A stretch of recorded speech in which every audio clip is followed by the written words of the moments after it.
www.congotopnews.com. J'ai retenu ce qui nous concerne, nous, en tant que médias, le rôle qu'on doit jouer pour le volet réprobation sociale. C'est-à-dire, quand vous êtes au courant d'informations, comme quoi il y a des prédateurs, il y a des agents de l'État qui sont en train de dilapider l'argent, et que vous avez cette information, il faut la publier pour décourager les mauvaises intentions. Il fallait que ça passe à les longs, parce qu'après les journalistes doivent savoir qu'est-ce qui se passe, qu'est-ce que les gens disent.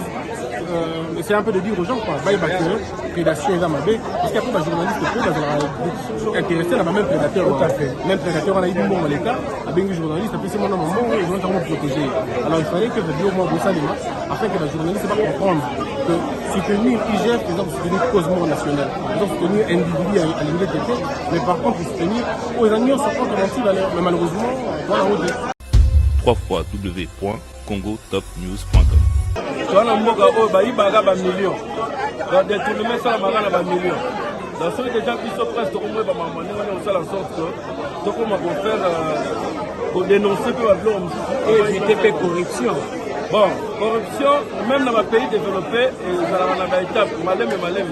Mais déjà par ma qualité pour ça bien tout dans quelque part pour que tout évolue dans le monde.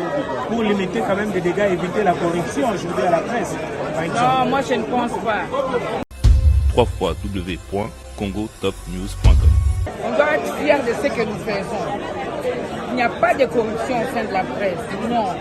Les journalistes informent les gens par rapport à ce que lui il a entendu.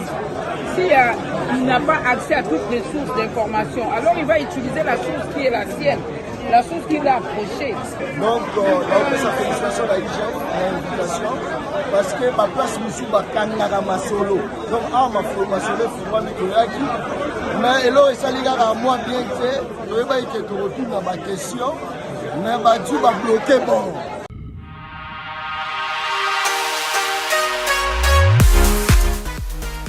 JBM Fret Service pour l'envoi des colis à Kinshasa, Congo-Brazzaville, Pointe-Noire et bientôt à Lubumbashi. Cabinda, très bientôt. JBM Fret Service, l'efficacité au rendez-vous.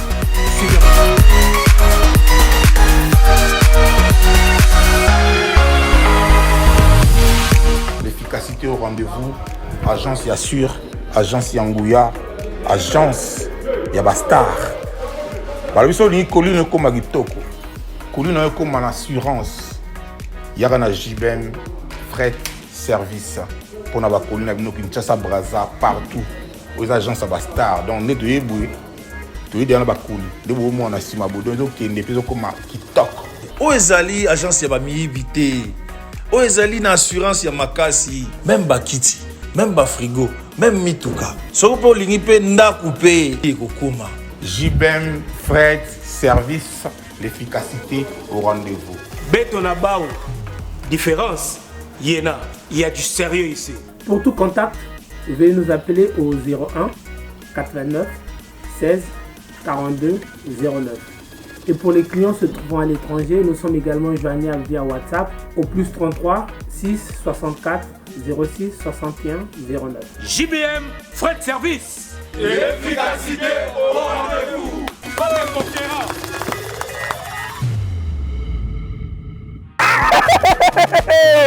Faites comme moi. Je viens de trouver une solution pour ma famille. Mon oncle à Brazzaville, ma mère à Kinshasa. Na tindeli bango mbongo na tap send. Netika kozo tinda SMS no tindi mbongo. En plus, transfert d'argent sans frais. Netika na Croix-Rouge. Faites comme moi, vous téléchargez l'application na bino ya tap send. Kaka na téléphone na yo. Tindi esika ozali, yepe azui esika azali. Pona numéro oyo ezali na M-Pesa, RTL Money to Orange Money pona Kinshasa, MTN Money to RTL Money pona Brazzaville, tap send na beti na send mbongo, yamba mbongo ata na minuit. Tap send mbongo elongo na poche, Koti na chombo. Tap send. You send me, send you. Mesdames, Messieurs, bonsoir. Vous qui regardez à votre émission News. Je suis à Kinshasa, le vôtre Noli Tamboulessage, dans le cadre toujours de nos émissions. Aujourd'hui, je vais vous amener ici regarder l'IGF. Je participe aujourd'hui à cette 5e édition, 5e journée, allais-je dire, de l'échange citoyen. Donc voilà, sous l'invitation de l'inspecteur général, M. Jules Alingeti. Donc voilà, ici à l'IGF. Donc nous allons rentrer et écouter ce que le directeur ou l'inspecteur général va nous dire. Merci beaucoup. Suivez ça, on se retrouve juste après. La communication pour nous faire comprendre le travail de l'inspection générale des finances.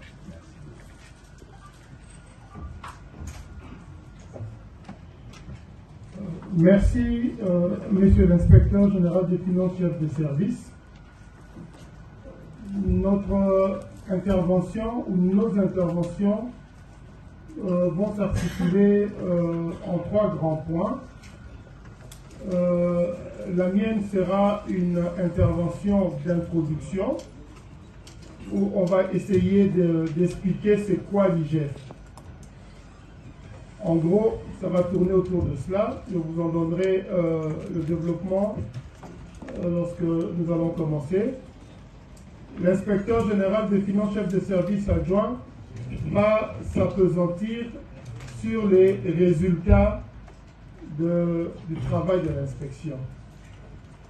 Et l'inspecteur général des finances, chef de service, va reprendre ces 2 exposés et pour les mettre en perspective en vous expliquant quelle est la vision de l'inspection générale des finances. Un service, même si les compétences ne changent pas, lorsqu'on en devient l'animateur, on imprime une vision dans un objectif donné et il va s'appesantir sur cette vision et c'est que cela entraîne comme peut-être modification dans la façon où l'inspection générale des finances entend évoluer dans les circonstances qui sont les nôtres aujourd'hui. Avec cette autorisation également, je voudrais vous expliquer aussi pourquoi nous sommes dans cette salle. Le président a dit, l'a fait. Je voudrais partir brièvement d'une rencontre que nous avons eue il y a un peu plus d'une dizaine d'années. Plusieurs membres de plusieurs corps de contrôle des pays africains autour de l'inspecteur général des finances de la France, un monsieur très respecté dans son pays. Quand on nous dit quand lui lève la parole, même les ministres se taisent. Il nous a expliqué un peu les enjeux de contrôle des finances publiques. Il nous a parlé de la lutte contre la corruption, je dis qu'il y a un peu plus d'une dizaine d'années. Et à la fin, il nous a demandé si nous étions prêts à faire la même chose dans nos pays. La plupart des participants, nous lui avons répondu non. Et on lui a expliqué pourquoi nous ne pouvons pas faire la même chose dans nos pays. Nous lui avons dit, dans vos pays, lorsque vos corps de contrôle commencent une action, ils ont l'opinion publique derrière eux. Et le politicien le plus haut n'osera pas s'en prendre à eux parce qu'il sait qu'il y a l'opinion publique. Acté. Accordé. Merci beaucoup. C'est un mandat. Et en silence, et la parole sera héritier testamentaire de Merci. L'attention sur le collègue, notamment les caméramans et les photographes. Je sais que l'IGF a beaucoup de succès.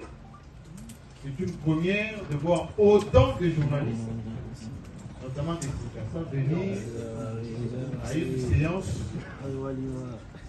Je ne connais pas de mémoire de journalistes, autant pour un ministère, les journalistes en déplacement. C'est déjà une bonne chose que vous ayez autant de succès. Il y en a ici dans la salle et même à l'extérieur. Donc c'est une très bonne chose. Il faut continuer à s'intéresser à la chose publique comme ceci parce que ça y va aussi de nos vies de tous les jours. Alors, avant qu'ils prennent la parole, j'aimerais qu'on regarde un élément qui a été préparé. Et juste après, je vous invite, les photographes, les caméramans, à ne pas faire des mouvements dans la salle. C'est très désagréable. Utilisez les zooms de vos appareils, soyez fixes. Il n'est pas dit que quand vous êtes journaliste, vous êtes obligé de circuler d'une manière intempestive. C'est pas...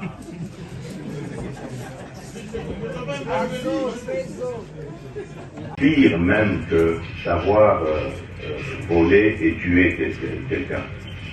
C'est criminel. Mais c'est devenu un système. Quand vous découvrez ça, ça vous rend malade. Vous ne pouvez pas imaginer que des êtres humains peuvent être méchants à ce point.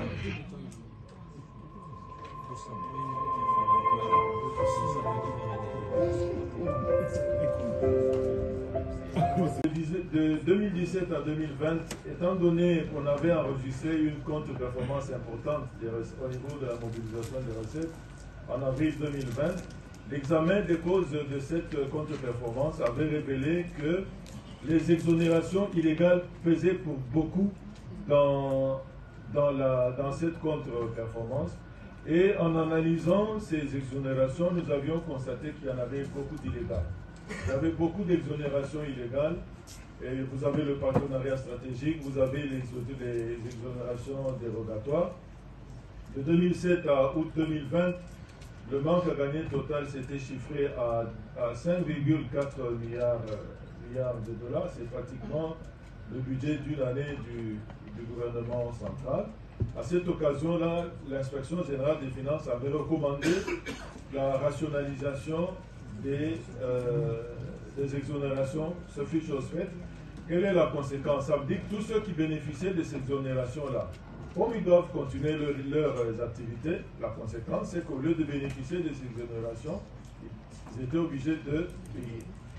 Nous avons constaté un phénomène irrégulier, illégal, c'est ce qu'on avait appelé les compensations. Les compensations, c'est des personnes qui détenaient des créances sur les trésors publics. C'était d'abord essentiellement les crédits de TVA, mais on y avait décelé aussi des personnes qui avaient des créances, qui avaient des jugements, qui avaient condamné la République à payer certaines sommes.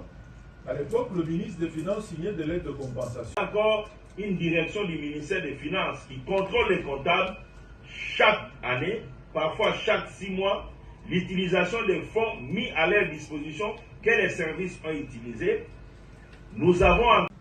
Vous devez savoir que nous, en tant qu'Inspection générale des finances, nous subissons des formes de contrôle.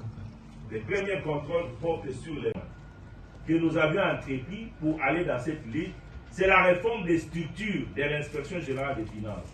Quand nous sommes arrivés, nous avions trouvé 4 brigades. Les brigades sont des unités opérationnelles qui exécutent des missions.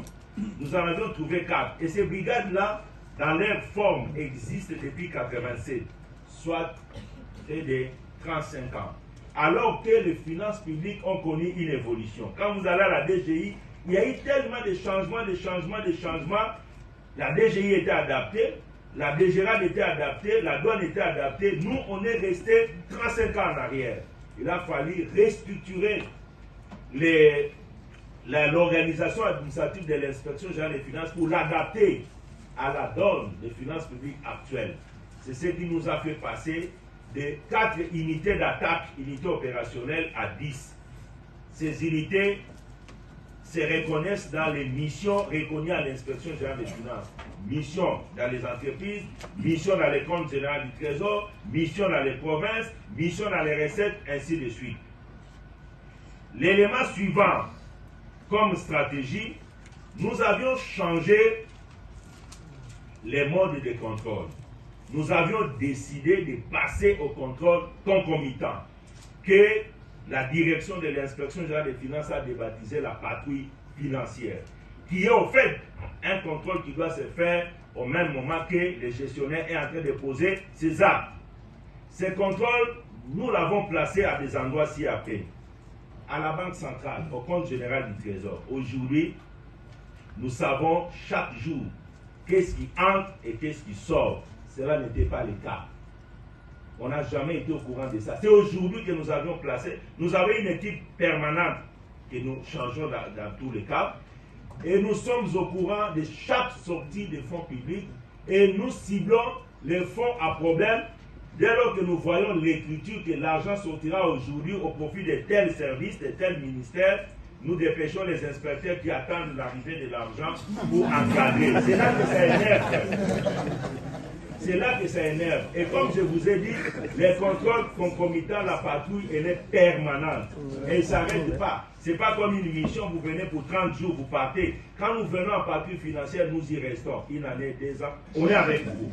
Jusqu'à ce que vous allez comprendre qu'il faut changer les méthodes de travail. Donc, nous sommes passés dans des contrôles a posteriori, qui était un contrôle inefficace à un contrôle concomitant appelé la patrouille financière. Nous l'avions placé à la Banque centrale, nous l'avions placé dans la chaîne de la dépense, nous savons ce qui entre comme demande de sortie des fonds, quels sont les documents qu'il y a dans cette demande, est-ce qu'il y a régularité ou pas. Nous nous interposons pour repousser les demandes qui ne sont pas justifiées. Antérieur, les rapports financiers étant rendus, la Cour des comptes a 3 compartiments en son sein. Nous avons les auditeurs, nous avons un parquet près de la Cour des comptes et nous avons la Cour elle-même. Les auditeurs sont des personnes qui descendent sur le terrain pour vérifier les comptes et faire rapport. Le rapport des auditeurs est exploité par les parquets près de la Cour des comptes pour déceler les actes de mégestion et des infractions. Et c'est les parquets près de la Cour des comptes qui défèrent les coupables de mégestion devant la Cour elle-même, la Cour des comptes. Les parquets ne peuvent déférer devant la Cour des comptes que, selon nos lois, les mandataires publics et les comptables. Les ministres, les gouverneurs et les ministres provinciaux ne sont pas justiciables devant la Cour des comptes. Donc, si la Cour des comptes devra mettre en justice devant sa juridiction les gestionnaires, il ne peut s'agir que des comptables publics ou des mandataires publics, à l'exception des ministres nationaux, des ministres provinciaux et des gouverneurs de province. L'inspection générale des finances pour lutter contre les antivaleurs dans la gestion publique. Je vous ai dit que ce travail ici, que fait l'inspection générale des finances, nous ne sommes qu'un service d'exécution. La décision politique de lutter contre l'impunité est une décision du chef de l'État. Et le chef de l'État nous a confié cette mission. Et quand le chef de l'État nous avait confié cette mission avec mon adjoint, nous avions présenté notre plan pour aller dans ce combat. Dans ce plan, c'est là que je trouve les stratégies que je vais rapidement décliner ici. Nous avions dit que premièrement, il fallait mobiliser les ressources humaines et financières importantes. À notre arrivée à l'inspection générale des finances, nous avons trouvé, nous avions été nommés le 30 juin 2020, nous avions pris fonction le 7 juillet 2020.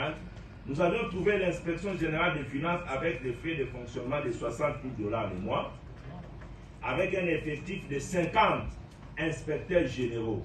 Aucun inspecteur de finances, tous étaient des généraux. Notre plan était de rajeunir les corps d'inspecteurs de finances. Voilà pourquoi aujourd'hui nous avons un effectif de 225 inspecteurs de finances. Donc nous avons multiplié les effectifs de l'inspection générale des finances pour entrer dans cette lutte. Nous avions, dans cet ordre d'idée, mobilisé ces ressources humaines. Nous avions fait comprendre aux inspecteurs de finances, parce que nous avions très bien compris les problèmes de l'inspection générale des finances. Nous avions fait comprendre aux inspecteurs de finances la nécessité de s'engager dans la lutte. Donc nous avions fait un travail de sensibilisation interne. Je vous jure, si nous n'avions pas fait ce travail en interne, on ne pouvait pas avoir des résultats à l'extérieur. Nous ne sommes pas des saints, nous vivons dans cet environnement des Congolais. Donc il fallait tout d'abord mobiliser les troupes à l'intérieur, démontrer les méfaits et, comme vous devez le savoir, il faut un minimum de confort pour assurer la vertu. Oui. Ça, c'est moi. Donc, il fallait travailler sur les conditions de travail, les conditions financières des inspecteurs de finances pour les motiver à aller dans cette élite. C'est ce qui justifie, au mois de septembre 2020, nous avions procédé à des réformes. À des réformes sur le mode de gestion de ces services. Le mode de gestion que le Cordo vous a brossé. Nous avions quitté les mécanismes de frais de fonctionnement pour accéder au mécanisme d'une rétrocession axée sur le niveau des recettes réalisées par les pays, et l'inspection générale des finances étant reconnue comme service d'appui à la mobilisation des recettes. Donc, on quittera les frais de fonctionnement de 60 000 $ avec 50 inspecteurs généraux pour faire le travail sur l'ensemble du territoire, pour avoir 225 inspecteurs des finances, et le gouvernement nous reconnaîtra le fonctionnement en termes de rétrocession qui est lié au niveau des recettes réalisées. Déjà, parfois nous avons la confusion quand on voit les directeurs généraux, c'est quoi se mettre au général. Et dans la hiérarchie administrative reconnue par nos statuts, un secrétaire général, il est au-dessus d'un directeur général. L'administration dans l'administration. Ça va recommander qu'on puisse rappeler, qu'on puisse interdire les compensations. Dans une réunion du gouvernement, c'était chose faite, et même cela a été rappelé dans les lois de finances. Des équipes qui contrôlent chaque jour qu'est-ce qui sort de la SNEL, qu'est-ce qui sort de la régie des eaux, qu'est-ce qui sort à l'échelon de l'inspection générale des finances pour arriver jusqu'au bout. Nous avons traversé des régimes, nous avons traversé beaucoup de choses. Secrétaire général, inspecteur général, secrétaire général nommé par ordonnance. Que vous êtes en pouvoir et que votre façon à vous d'agir permet que d'autres corps de l'État prennent en main leurs responsabilités. Donc c'est dans ce cadre-là que nous sommes avec vous aujourd'hui. C'est dans ce cadre-là que nous avons commencé ces activités que nous appelons échanges citoyens, pour, non seulement pour faire approprier ce travail de lutte contre la corruption et contre le détournement, mais particulièrement aujourd'hui pour nous assurer qu'aujourd'hui, demain plus que hier, dans ce travail-là, nous pourrions compter sur un pouvoir. De 2017 à 2020, étant donné qu'on avait enregistré une contre-performance importante au niveau de la mobilisation des recettes, en avril 2020, l'examen des causes de cette contre-performance avait révélé que les exonérations illégales pesaient pour beaucoup dans cette contre-performance. Et en analysant ces exonérations, nous avions constaté qu'il y en avait beaucoup d'illégales. Il y avait beaucoup d'exonérations illégales. Et vous avez le partenariat stratégique, vous avez les exonérations dérogatoires. De 2007 à août 2020, le manque à gagner total s'était chiffré à 5,4 milliards de dollars. C'est pratiquement le budget d'une année du gouvernement central. À cette occasion-là, l'inspection générale des finances avait recommandé la rationalisation des exonérations. Ce fut chose faite. Quelle est la conséquence? Ça veut dire que tous ceux qui bénéficiaient de ces exonérations-là, comme ils doivent continuer leurs activités, la conséquence, c'est qu'au lieu de bénéficier de ces exonérations, ils étaient obligés de payer. Nous avons constaté un phénomène irrégulier, illégal. C'est ce qu'on avait appelé les compensations. Les compensations, c'est des personnes qui détenaient des créances sur les trésors publics. C'était d'abord essentiellement les crédits de TVA, mais on y avait décelé aussi des personnes qui avaient des créances, qui avaient des jugements, qui avaient condamné la République à payer certaines sommes. À l'époque, le ministre des Finances signait des lettres de compensation. Le public passe par des personnes que nous appelons les comptables publics. On ne peut pas mettre les fonds publics à la disposition d'un gestionnaire. On les met à la disposition du comptable public. Le Sénat a un comptable, l'Assemblée nationale a un comptable, la présidence a un comptable, tous les ministères ont un comptable, l'inspection générale des finances a un comptable, la Cour des comptes a un comptable, le parquet général a un comptable. Tous ces comptables reçoivent des fonds qui doivent être utilisés par les ministères, les institutions, les services que nous sommes. Ces comptables-là sont soumis à 4 types de contrôles en ce qui concerne l'utilisation des fonds. il y a premièrement le contrôle de la comptabilité publique, qui est une direction du ministère des Finances, Direction générale des Finances, pour lutter contre les antivaleurs dans la gestion publique. Je vous ai dit que ce travail ici, que fait l'inspection générale des Finances, nous ne sommes qu'un service d'exécution. La décision politique de lutter contre l'impunité est une décision du chef de l'État. Et le chef de l'État nous a confié cette mission. Et quand le chef de l'État nous avait confié cette mission avec mon adjoint, nous avions présenté notre plan pour aller dans ce combat. Dans ce plan, c'est là que je trouve les stratégies que je vais rapidement décliner ici. Nous avions dit que premièrement, il fallait mobiliser les ressources humaines et financières importantes. À notre arrivée à l'inspection générale des finances, nous avons trouvé, nous avions été nommés le 30 juin 2020, nous avions pris fonction le 7 juillet 2020. Nous avions trouvé l'inspection générale des finances avec des frais de fonctionnement de 60 000 $ le mois, avec un effectif de 50 inspecteurs généraux. Aucun inspecteur de finances, tous étaient des généraux.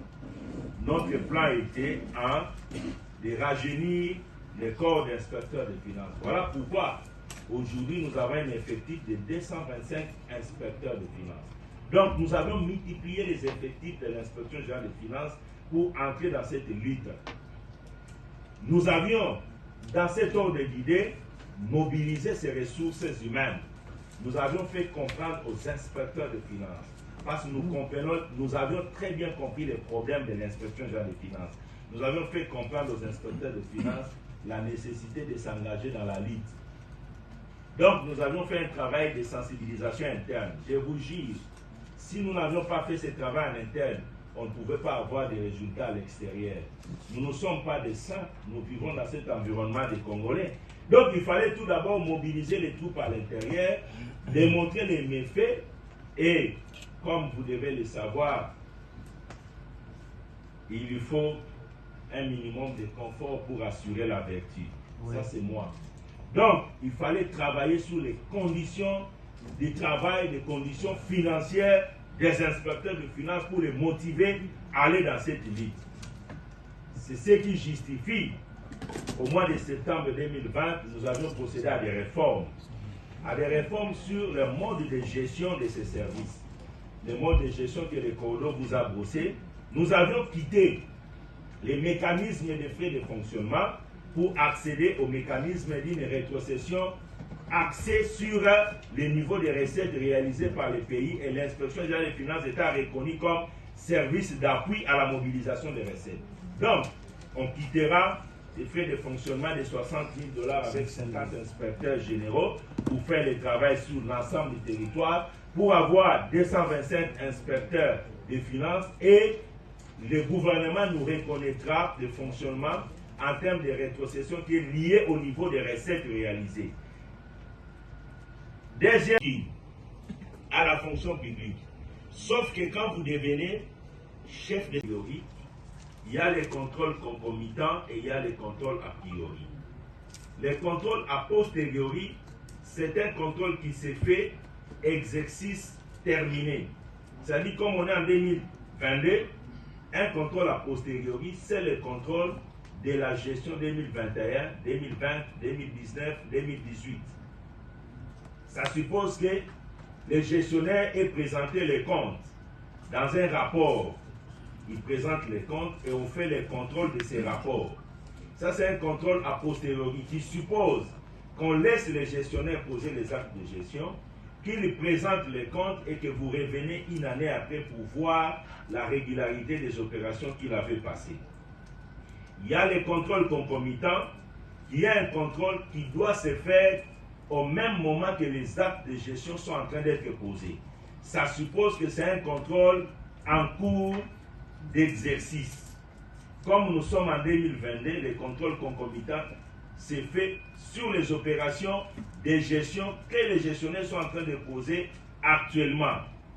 Et nous avons le contrôle a priori, qui est un contrôle qui doit se faire avant que les gestionnaires puissent poser un acte. Avant que les gestionnaires puissent poser un acte, on peut placer un verrou de contrôle. Les choix entre les trois types de contrôle dépendent des degrés des antivaleurs constatés dans la gestion publique. Dans des environnements où les gens sont civilisés, ils ont intériorisé l'existence du contrôle, on laisse les contrôles a posteriori. On laisse les gens travailler, présenter les comptes, et vous revenez une année après, 2 ans, pour regarder comment ces opérations se sont passées. Et cela suppose que lorsque vous découvrez des faits de mégestion ou des faits de détournement, que vous ayez une justice forte. Parce qu'on suppose que les gens qui ont géré il y a une année ou 2 ans peuvent ne plus être là. Et lorsque vous découvrez les faits, vous devez avoir des mécanismes juridiques efficaces pour les récupérer afin qu'ils puissent répondre des faits constatés. Dans un environnement où les antivaleurs deviennent de plus en plus élevés, partout au monde, on abandonne le contrôle a posteriori, on passe au contrôle concomitant, qui est ton pied, mon pied. C'est-à-dire, le gestionnaire est contrôlé au même moment qu'il est en train de poser les actes de gestion. Et plus grave, lorsqu'on a atteint des dimensions surélevées, on peut instituer un verrou de contrôle avant les actes de gestion. Comme en Belgique aujourd'hui, les inspecteurs de finances sont dans tous les ministères et ils donnent leur point de vue avant qu'un acte de gestion puisse être posé. Ils sont au niveau des contrôles a priori, avant l'acte de gestion. Et nous, au Congo, nous sommes encore au contrôle concomitant. Et c'est ce contrôle aujourd'hui qui pose un problème parce que nous n'étions pas habitués. On était habitués à un contrôle a posteriori où vous venez pour 1 mois, 2 mois, vous contrôlez quelqu'un, vous allez et vous faites le rapport, et généralement les rapports qui étaient dessinés dans les tiroirs des autorités. Nous avions changé de méthode et je vais revenir là-dessus. Et le contrôle concomitant a l'avantage d'être permanent et ça peut prendre 2 ans. Lorsqu'on vous prend dans un contrôle concomitant, on peut y rester jusqu'à ce que vous intériorisez la bonne gouvernance. Juste à ce que vous intériorisez les meilleures valeurs de gestion, c'est à ce moment-là qu'on peut lever les contrôles concomitants. Je voudrais également préciser la hiérarchie des contrôles dans notre pays. Nous avons les contrôles tels que les coordonnateurs l'ont dit, les contrôles parlementaires ou les contrôles politiques, qui est exercé par les parlements, l'Assemblée et le Sénat au travers des commissions économico-financières. Ces contrôles tiennent tout autre en État. Lorsque le Parlement de la République contrôle, c'est le contrôle supérieur, le contrôle suprême. Et ce contrôle tient tout autre en État et tout le monde doit lever l'encre. Le deuxième niveau de contrôle en termes de hiérarchie, c'est le contrôle juridictionnel qui est exercé par la Cour des comptes. Le Parlement et la Cour des comptes exercent essentiellement les contrôles a posteriori. Ils ne peuvent pas exercer un contrôle concomitant ou un contrôle a priori. Les 2 organes... J'ai fait mienne les préoccupations de la presse des décisions qui présente. Nous avons suffisamment appris de l'IGF. Nous avons de la documentation de l'IGF. Et nous allons encore davantage, avec vos services, apprendre de vous. Ce que je peux vous préconiser, vous suggérer, c'est de nous faire la synthèse de votre intervention et de mon plein droit. Je vais aussi abréger les questions. C'est-à-dire, je vais accorder d'une manière discrétionnaire. Là, ça casse. Vous sentez, hein? De sorte que l'après-rencontre qui est en bas prenne aussi du temps. Voilà. Demain, on va abréger en bas. Merci beaucoup. Merci beaucoup. Acté. Accordé. Soyez rassurés et je vais respecter les temps impartis. le plus important était pour moi, je suis devant la presse de mon pays, d'éviter beaucoup d'interrogations et beaucoup de questions pour que nous ayons beaucoup de préoccupations, pour que nous ayons moins de questions. Je vais rapidement, en 10 minutes, comme ça vous allez poser des questions, vous parler tout d'abord des conséquences des détournements. Vous le savez tous, on a suffisamment communiqué là-dessus. La première des conséquences que vous devez savoir, les détournements des deniers publics détériorent la qualité de la vie sociale. Cela est une évidence. Les données que nous avions trouvées de nos finances publiques, sur 100 $ sortis des finances publiques pour un intérêt commun, il n'y avait que 20 $ qui arrivaient à destination. Donc 80 $ prenaient une destination personnelle. Et cela est illusoire si vous voulez arriver à un développement. C'est impossible. Il n'y a pas un environnement corruption zéro ou détournement zéro. Faux, on ne vous trompe pas. Les pays les plus modernes dans ce domaine-là, ils sont à 80%. C'est Norvège et Australie qui sont en tête. Ils sont à 80%, ça signifie que lorsqu'on sort 100 $, on peut retracer 80 $ dans l'usage collectif et 20 $ prend une destination inconnue. Donc, je voudrais dire que les proportions nous semblent étaient inacceptables. Nous devions donc prendre ces problèmes comme une priorité. Les degrés étaient trop élevés. Les détournements des deniers publics créent un enrichissement d'une minorité de gens. L'ancien Premier ministre Matata a parlé de 1 ou 2% au maximum de gens qui s'enrichissent, au détriment de plus de 98% d'entre nous qui restent dans la misère. Et nous donnons l'impression à des générations qui arrivent que pour être riche, il faut aller dans la gestion publique. Or, ça ne doit pas être le cas. Quand on est gestionnaire public, on ne vient pas pour s'enrichir, on vient pour servir son pays. Et si nous continuons à laisser cette minorité de 2% ou 1% qui accède à la gestion publique s'enrichir et donner l'impression à tout le monde que c'est là qu'on peut devenir un homme, nous sommes un pays qui va tout droit vers le mur.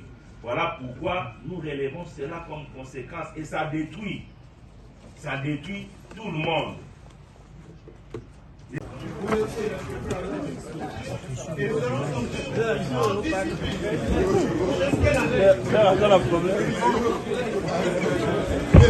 Ami. Allo Camilo.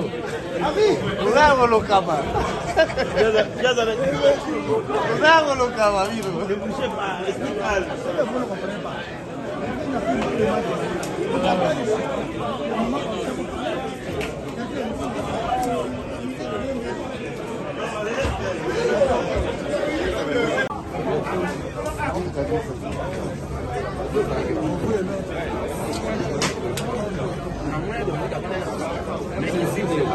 Tu vas bien. Alors, il y a l'inspection générale commune à Souka. Il y a 5e journée échange citoyen. Donc voilà, ici à l'inspection générale, je crois que vous avez suivi les images. Il n'y a rien à dire, je suis avec les copains avec John Kabamba. Donc voilà, vous avez un petit mot, diaspora de la Caillou.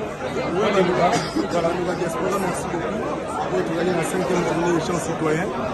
Donc, IGF, face à ma femme, à homme de médias. Donc, nous sommes l'équipe bien. Nous sommes en latin le verbe audir, écouter et entendre. Toyoki, mon inspecteur général, chef de service Radio Koloba. Nous sommes en biso, on peut tomber dans ma toy, dans ma imboka, ma oyo, dans ma poste à l'État.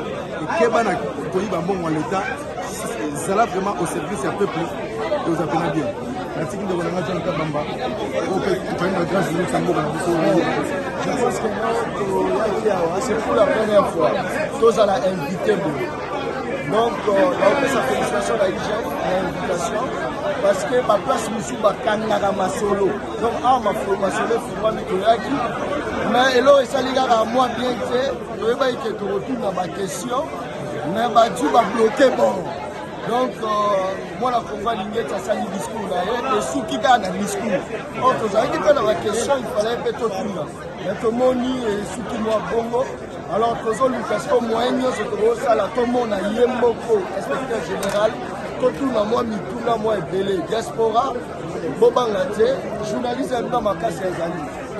Nous sommes ensemble, nous sommes fait au grand pour Congo échanger, Congo la capitale la base, la destinée à base. Je crois que tu as bien, j'ai envie de ça. Marcelo côté Alors je suis avec Madame Sylvie Bongo ici à l'IGF. Alors qu'est-ce que vous avez retenu aujourd'hui de cet échange citoyen? De cet échange citoyen, j'ai retenu ce qui nous concerne nous, en tant que médias, le rôle qu'on doit jouer sur le volet réprobation sociale. C'est-à-dire, quand vous êtes au courant d'informations, comme quoi il y a des prédateurs, il y a des agents de l'État qui sont en train de dilapider l'argent, et que vous avez cette information, il faut la publier pour décourager les mauvaises intentions. Alors pourquoi seulement faire appel aujourd'hui à la presse, aux journalistes que nous sommes? Ils travaillent avec la presse, je crois que de manière sectorielle, par groupe. Je crois qu'aujourd'hui, il a voulu élargir pour donner la chance à tout le monde. Et il a compris aussi qu'il y avait quand même peut-être des limites. Il fallait donner la chance à tout le monde pour que l'information puisse atteindre un grand nombre. Pour limiter quand même des dégâts, éviter la corruption aujourd'hui à la presse, par exemple. Non, moi je ne pense pas. Il n'y a pas de corruption dans la presse, je pense pas.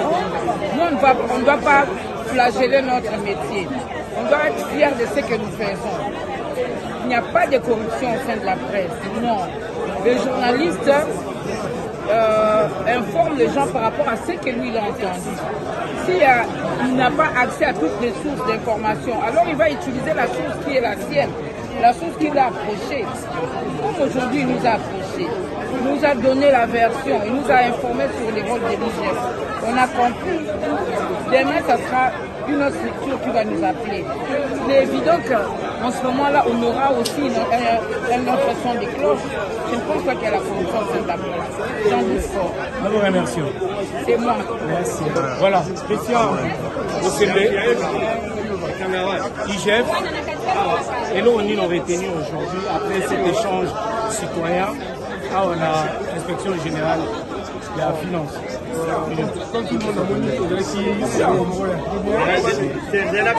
fallait que ça les longs parce qu'après les journalistes doivent savoir qu'est-ce qui se passe, qu'est-ce que les gens disent. C'est un peu de dire aux gens quoi, prédation et amabé, parce qu'après les journalistes intéressés à la même prédateur. Même prédateur, on a eu du monde à l'État, à bien les journalistes, après c'est mon moment, ils vont être protégés. Alors il fallait que le au moins de ça afin que les journalistes ne pas comprendre que soutenir IGF, par exemple, soutenir Cosmo national, par exemple, soutenir individu à l'université, mais par contre, soutenir aux amis, on se prend comme ainsi, mais malheureusement, voilà, et il fallait la journée où ça pour que les gens comprennent un peu. Et n'arrête que ça va. D'accord, merci beaucoup. Il y a David Nsala aussi également. David Nsala, nous retenir aujourd'hui l'échange citoyen ici à l'IGF. Bon, je pense que nos listes étaient importants. IGF a un journaliste. Question, il y a les cas, pour le fonctionnement d'abord, il y a IGF. Il n'y a pas question à moi de IGF a aussi la moussala, mais en même temps, les nations va respecter la constitution de travail. On est besoin pour la besoin de foot à votre côté. Nous avons la procédure, mon va l'andara. Grâce à mon inspecteur Gilles Alingeti, pour comprendre le niveau. IGF a sali pour ça, et puis surtout, il a mis des détournements à la mort à la biso. Tu as un mot à Ibaga, millions. Dans des détournements, ça va millions. Dans ceux des gens qui sont presque au moins, on fait en sorte que, comme on va faire pour dénoncer que l'homme. Et éviter la corruption. Bon, corruption, même dans les pays développés, ils ont une étape, malem et malem. Mais déjà, dans ma qualité pour les bien, tu vas quelque part pour que tu évolues dans mon lobby. Bandeko tokomi na suka il y a page spéciale IGF. Là sur pour comprendre un peu l'idée à IGF ndenge boiti Olanda. Na moi image haute c'est le bino Olanda biso la diaspora à Congo Top News Monde et dans votre émission News Olanda un peu l'idée à IGF ezali aujourd'hui à bengi si presse on a pour limiter et puis presse ayeba rôle na yé nini akoki participer pour l'avancement ya mboka parce que biso tozali pauvre.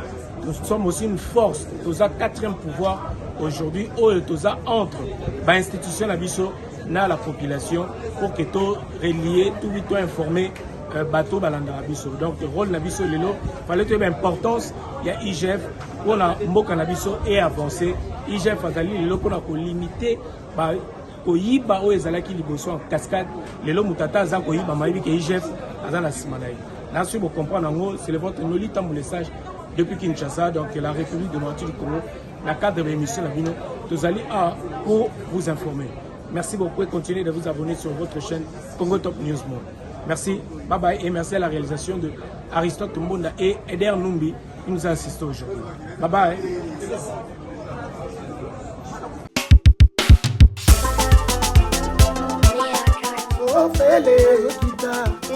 Bana Lille, c'est-à-dire Bana Roubaix, bino tout benga na nzinga tout le monde na le 7 mai oyo na soirée ngeli ngamo mboshili pasa pina ozala wana. Kuna na kata nord ngolo ba Roubaix, Lille, Belgique, be la pe boko kata poto ozala wana na clôture na ngo pela le 7 mai, biso nyonso tokuta na wana. Donc soirée ngeli amera ni bazana pointe banoli tambo ba ozala wana ngamo ko mystère Saturne boyebi kakati. Ukraine 3 euros. Boya to soutenir Ani ici. Clôturer ma solo to bina to sepela soirée ngeli bongo yongela te c'est lolo be Paris, Londres, Belgique, tozo benga bino boya to sepele longo. Oh ndeza Ani ici. Toza wana tozo benga sa ba grande dame boya ebele pour na plaisir na biso moko. Ba papa bo honorer biso eza mokolo na biso. Les 7 mai ici à Lille. Ah, rien à dire. Boya to bina to sepela. Andika tolela mbapa tope. Otika bonge. Ukamata na Kinshasa. Bana Roubaix, bana Lille. Boya ebele mo boss kokongando na kata Lille tokuta na wana. Le 7 mai 2022, nous bangons la soirée. Donc clôture à moi de la femme. Donc bien signé. Noli Tambu, les sages. Ani, soirée ngeli. Ma maman Lille, binomo boyebi. Lille koyate. Boya ebele. Boya au soutenir bana ya les intimes na Ani ici. Tozo zelabino. Eh bien, on invite toutes les grandes dames, Bami Yoki, Bami Moni, grandes dames de partout. On est là, on vous attend. Toya tobi na biso to sepela elongo na bino na biso. Donc Roubaix, Lille, et Koyinda Mabe, sans oublier Mister Saturne, na Wana. Donc le 7 mai, Tokuta na Lille, soirée ngeli avec Ani Isisi et Noli Tambo. Maman Bolata Maputa, soirée ils ont clôturé, Nana Mino Maputa. Donc il faut poser la beauté Maman Puta. Donc il y a la biso pantalon, il faut les puta peser réglementaire. Donc biso tout kuta na kuna donc zala na biso wa cerveau mais le peto zala on nous trottine donc Roubaix, Lille et Koyinda Mabe sans oublier Mister Saturne na zala wana.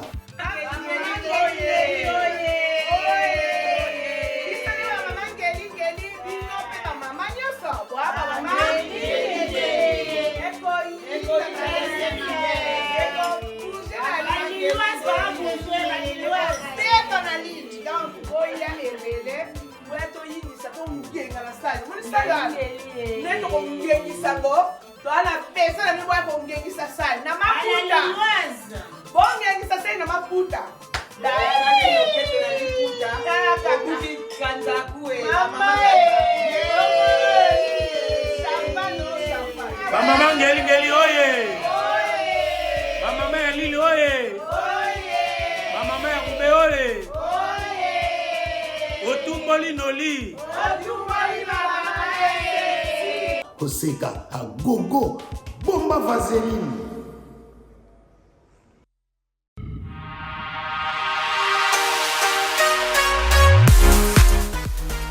JBM Fret Service pour l'envoi de vos colis à Kinshasa, Congo-Brazzaville, Pointe-Noire et bientôt à Lubumbashi. Cabinda, très bientôt. JBM Fret Service, l'efficacité au rendez-vous. Suivez-moi.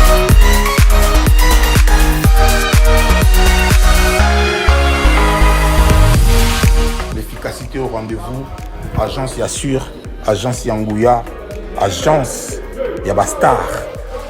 Balobiso ni colline comme Kitoko, colline comme en assurance. Yagana Jibem, fret, service. Pour la colline avec nos Kinshasa, Brazza, partout. Aux agences Yabastar. Donc, on est de Eboué. Tu es dans la colline. De Boumou, on a Simabo. Donc, il y a des gens comme Kitoko. Oezali, agence Yabami Vité.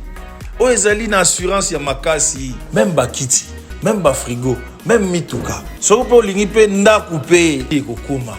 JBM, fret, service, l'efficacité au rendez-vous.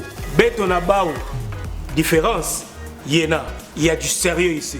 Pour tout contact, veuillez nous appeler au 01 89 16 42 09. Et pour les clients se trouvant à l'étranger, nous sommes également joignables via WhatsApp au plus 33 6 64 06 61 09. JBM, frais de service. Et l'efficacité au rendez-vous.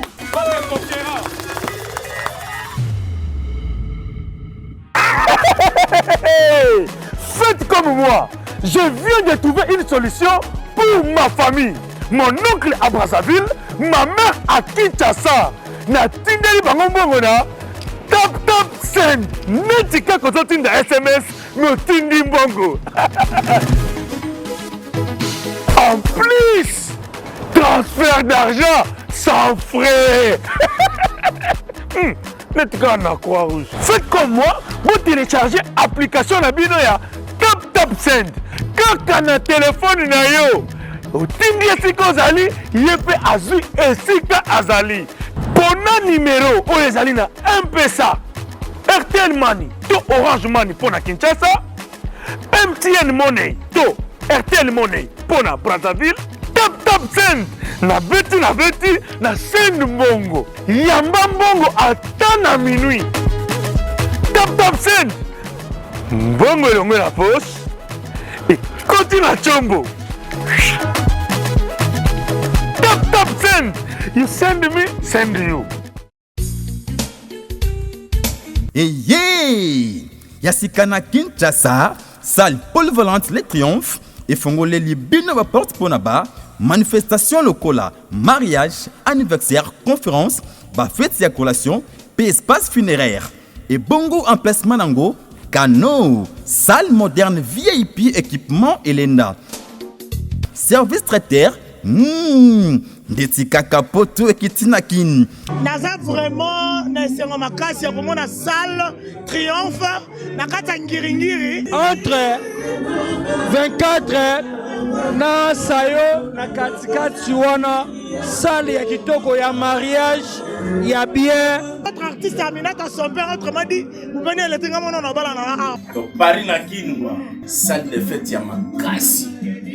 Ninga mukete na avenue Makanza na Moulard. Donc pour n'aller ma solo pour Baloubi, il n'y a pas deux. Check, c'est pas pareil. Makamba kitoko eza awa antu. Adresse eza Kaka Moko. Les Triomphes ezomina avenue Makanza numéro 196 na commune ya Ngiringiri. Référence complexe scolaire Ange Raphaël na croisement ya avenue Libération na Petit Sayo. Na Les Triomphes Volta.